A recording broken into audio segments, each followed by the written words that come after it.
Assalamualaikum warahmatullahi wabarakatuh. Bertemu lagi bersama kami Bangkit Indonesia News TV.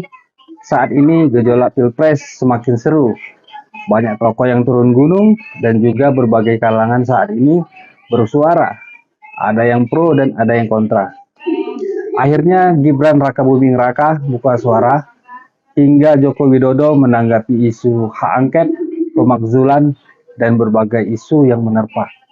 Jadi tonton sampai selesai berbagai macam keseruan serba-serbi Pilpres dan Pemilu 2024. Jangan lupa subscribe agar tidak ketinggalan informasi berikutnya. Hari ini kita berkumpul.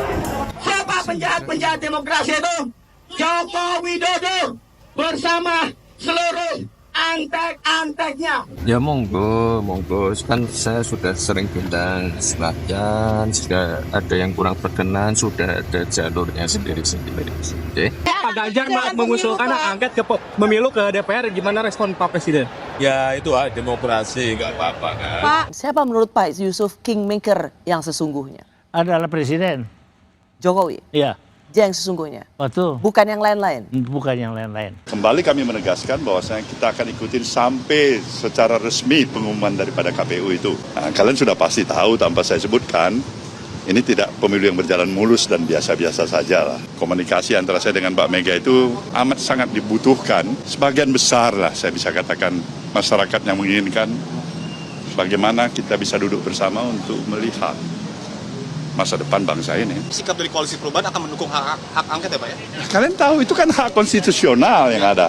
Bukan hanya sekedar mengiyakan, tapi wajib untuk menghormati, menghargai hak-hak konstitusional itu. Jika ada kecurangan atau hal-hal yang sekiranya meresahkan kan sudah ada jalurnya sendiri, monggo.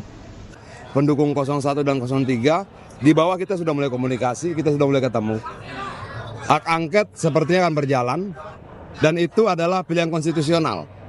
Hak angket itu adalah hak yang diberikan oleh konstitusi pada DPR, dan tidak boleh ada satu orang pun atau satu kekuatan pun yang melarang hak itu untuk digunakan oleh anggota DPR. Apapun kepentingannya, tidak boleh.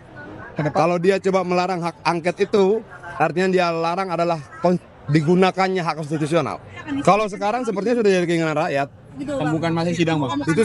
Itu sangat teknis. Tapi kalau ditanya misalnya apakah kita siap mengajukan hak angket, sangat siap. Apakah rakyat juga setuju diajukan hak angket, sangat setuju.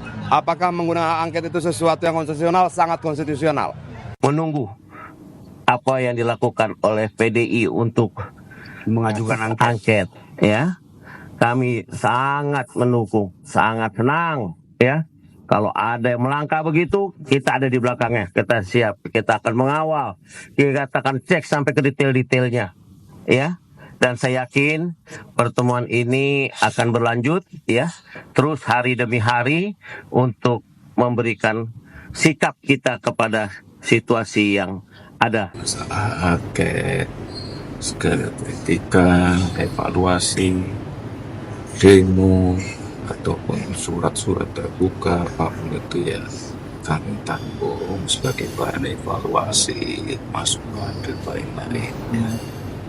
Kondisi pemilunya seperti ini. Kan ada cerita Sirekap, kan ada cerita server di Singapura. Sementara KPU mengatakan enggak kok di tempat kita, loh ini masih satu mengatakan IP-nya saja ada kok masih dibantah. Terus kemudian yang kedua, bagaimana cerita yang ada di lapangan, bagaimana aparatur dan sebagainya. Kan yang paling bagus untuk bisa mengklarifikasi semuanya ini, ya sudah, penggunaan hak pengawasan, hak konstitusi dari DPR untuk kemudian membuat penyelidikan itu paling bagus, paling fair. Tapi kami tidak pernah menggertak. Kami menyampaikan cara yang biasa saja. Ada banyak cara sebenarnya, angket boleh atau raker komisi 2 aja deh, segera. Ya sampai dengan tanggal 15 kemarin alternatif kita sampaikan. Saya kira kita kompak juga. Partai Golkar dan koalisinya itu pasti akan menolak. Dan kedua, koalisi presiden sampai saat ini adalah bertambah dengan Mas Ahaye masuk. Jadi yang di luar pemerintah semakin sedikit. Sekarang kita dalam proses mengumpulkan ya bukti-bukti yang penting tersebut.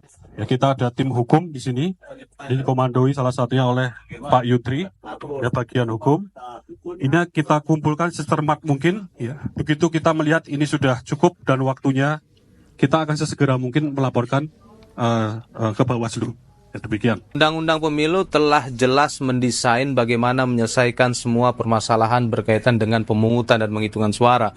Kalau sekiranya terjadi pelanggaran administrasi, jelas Bawaslu lah yang menangani. Kalau sekiranya ada perselisihan terhadap hasil pemilu, Mahkamah Konstitusi sebagai lembaga yang menyelesaikan permasalahan ini. Jadi Undang-undang Pemilu sudah menjelaskan hal tersebut, mekanisme penyelesaian semua permasalahan berkaitan dengan pemungutan, penghitungan, dan rekapitulasi.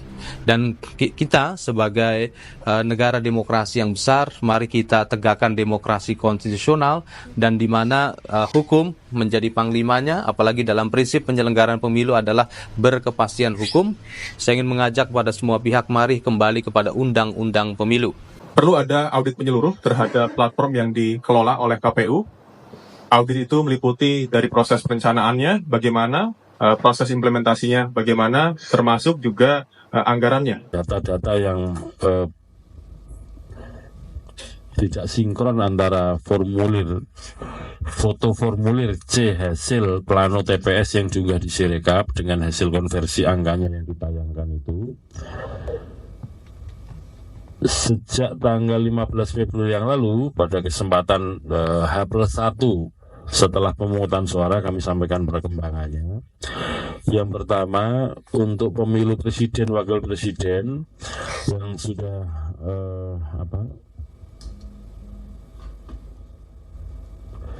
dilakukan perbaikan adalah sebanyak 74.181 TPS, 74.181 TPS. Untuk pemilu DPR itu sebanyak 14.651 TPS atau 14.651 TPS. Kemudian untuk pemilu DPD sebanyak 10.512 TPS atau 10.512 TPS. Tentu kami kemudian mengklaim bahwa pemilu 2024 itu adalah pemilu terburuk sepanjang era reformasi. Tentu bukan tanpa faktor atau tanpa satu landasan yang kuat dan konkret, ya. Kami mau coba untuk menyampaikan dalam dua hal gitu ya. Dua hal ini yang seenggaknya menjadi satu landasan berpikir. Kenapa pada akhirnya kami menyebutkan bahwa pemilu hari ini luar biasa buruk. Pertama adalah gonjang-ganjing dan juga berbagai peristiwa intervensi dan juga upaya-upaya yang curang begitu ya menjelang pencoblosan 14 Februari gitu ya. Koalisi ini solid sesolid-solidnya. Jadi tidak perlu ada spekulasi, kita jalan bersama-sama, membahas bersama-sama. Memang tidak selamanya percakapan itu terlihat di depan media.